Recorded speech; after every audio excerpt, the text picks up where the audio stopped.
So if you're trying to decide between Figma and Adobe XD for UI or UX design, yeah, this comes up all the time. They do similar things, but the actual experience of using them feels very different. Both tools are used for interface design, prototyping, and collaboration. Figma is cloud-based and works right in your browser, while Adobe XD is mainly a desktop app that lives inside the Adobe ecosystem.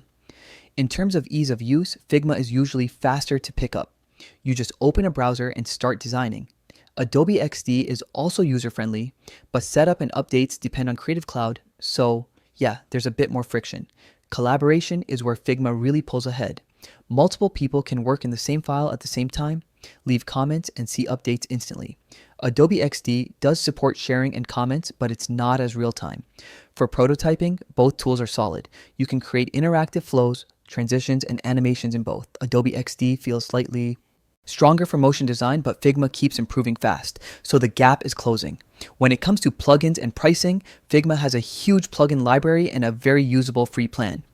Adobe XD comes bundled with Creative Cloud, which makes sense if you already use Adobe tools, but on its own, it's harder to justify. So the bottom line is this: if collaboration, speed, and flexibility matter, Figma is the better choice.